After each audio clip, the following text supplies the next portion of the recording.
The killer would become known as the Son of Sam, a name that struck fear into the hearts of all New Yorkers. For over a year, he evaded capture, leaving a trail of bodies and a terrified populace in his wake. In the summer of 1977, a wave of fear gripped the city of New York as a serial killer stalked the streets, targeting young couples parked in cars or walking alone at night.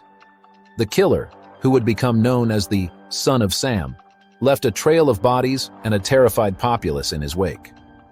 For over a year, the Son of Sam murders baffled police and captivated the public's imagination.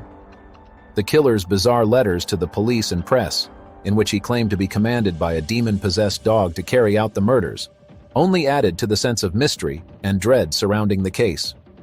In this documentary, we'll uncover the true story behind the Son of Sam murders, delving into the twisted mind of killer David Berkowitz and examining how he was able to evade capture for so long.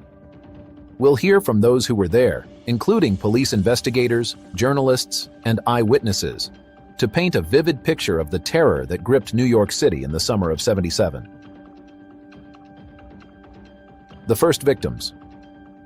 It began on July 29, 1976, when 18-year-old Donna Lauria and her friend Jody Valenti, 19, were sitting in a car outside Donna's apartment in the Bronx. Around 1:10 a.m., a man approached the car and opened fire with a .44 caliber revolver. Donna was killed instantly, while Jody was seriously wounded.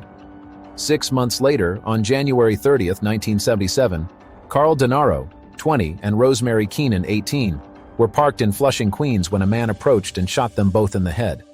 Carl survived, but Rosemary died from her injuries. The shootings had several things in common: a .44 caliber weapon, young victims, and the killer's apparent ability to approach the cars unnoticed. But at this point, police had no idea they were dealing with a serial killer. The Son of Sam emerges. The next attack came on March 8, 1977, when Donna DeMasi, 16, and Joanne Lamino, 18, were shot as they walked home from a movie theater in Queens. Joanne was killed, while Donna survived.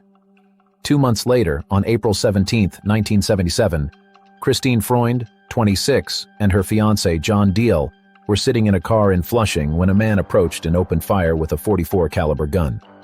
Christine was killed, while John was seriously wounded. It was at this point that police realized they were dealing with a serial killer. The .44 caliber weapon and the killer's modus operandi were too similar to be a coincidence. The media dubbed him the .44 caliber killer. The killer struck again on June 26, 1977, when he approached a parked car in the Bronx and shot Alexander Esau, 20, and Valentina Suriani, 18. Both died from their wounds. This time, the killer left a letter at the scene, addressed to Captain Joseph Borelli of the 44th Precinct. In the letter, the killer referred to himself as the .44 caliber killer and signed it Son of Sam. The letter was a chilling mix of boasts, taunts, and bizarre ramblings.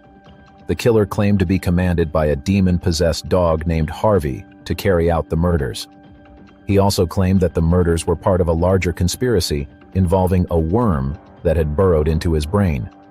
The letter captivated the public's imagination, and the media quickly dubbed the killer the Son of Sam. Police were baffled by the killer's bizarre claims and the letter's rambling, incoherent style, but they now had a name to put to the killer, and the hunt for the Son of Sam was on. The manhunt intensifies. The Son of Sam murders had now claimed 5 lives and left several others seriously wounded. The city was gripped by fear, with young women in particular afraid to go out at night. Police launched a massive manhunt, with over 100 detectives assigned to the case. The killer struck again on July 31, 1977, when he approached Stacy Moskowitz, 20, and Robert Violante, 20, as they sat in a parked car in Brooklyn. He shot them both in the head, killing Stacy and blinding Robert. This was the Son of Sam's final attack. Police had a description of the killer from eyewitnesses: a white male in his 20s or 30s, around 5'8" tall, with short, dark hair and a stocky build. They also had the .44 caliber revolver used in the murders, which had been stolen from a gun shop in Minisink Hills, Pennsylvania in 1974. But despite these leads, the killer remained elusive. Police searched for the stolen gun, interviewed thousands of people, and followed up on countless tips. But the son of Sam seemed to vanish into thin air after each attack. The arrest of David Berkowitz. The breakthrough came on August 10, 1977, when a parking ticket was issued to a car parked near the scene of the Moskowitz murder. The car was registered to David Berkowitz, a 24-year-old postal worker living in Yonkers, New York. Police quickly obtained a search warrant for Berkowitz's apartment. Inside, they found a .44 caliber revolver and a letter addressed to Mr. Borelli that matched the handwriting of the son of Sam letters. Berkowitz was arrested and confessed to being the son of Sam. In his confession, Berkowitz claimed that he had been commanded by a demon-possessed dog belonging to his neighbor, Sam Carr, to carry out the murders. He claimed that the dog, named Harvey, was inhabited by the soul of a 6,000-year-old man named Sam, who had ordered him to kill. Berkowitz's bizarre claims were dismissed by psychiatrists who diagnosed him with paranoid schizophrenia. They concluded that he had fabricated the story about the demon dog to avoid taking responsibility for his actions. The trial and aftermath. In May 1978, David Berkowitz pleaded guilty to 6 counts of second-degree murder and was sentenced to 25 years to life in prison for each count, to be served consecutively. He has been denied parole numerous times and remains in prison to this day. The son of Sam murders had a lasting impact on New York City.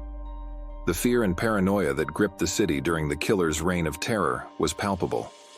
Young women in particular were terrified to go out at night, and many took to wearing wigs or changing their appearances to avoid being targeted. The case also highlighted the need for better communication and coordination between police departments. The son of Sam murders spanned multiple precincts and jurisdictions, and it took a long time for police to realize they were dealing with a serial killer.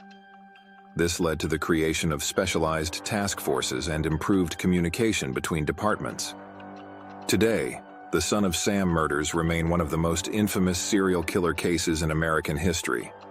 David Berkowitz's bizarre claims about the demon dog and his rambling letters to the police and press have become the stuff of legend. But behind the sensationalism lies a tragic story of a deeply disturbed individual who inflicted immense suffering on his victims and their families.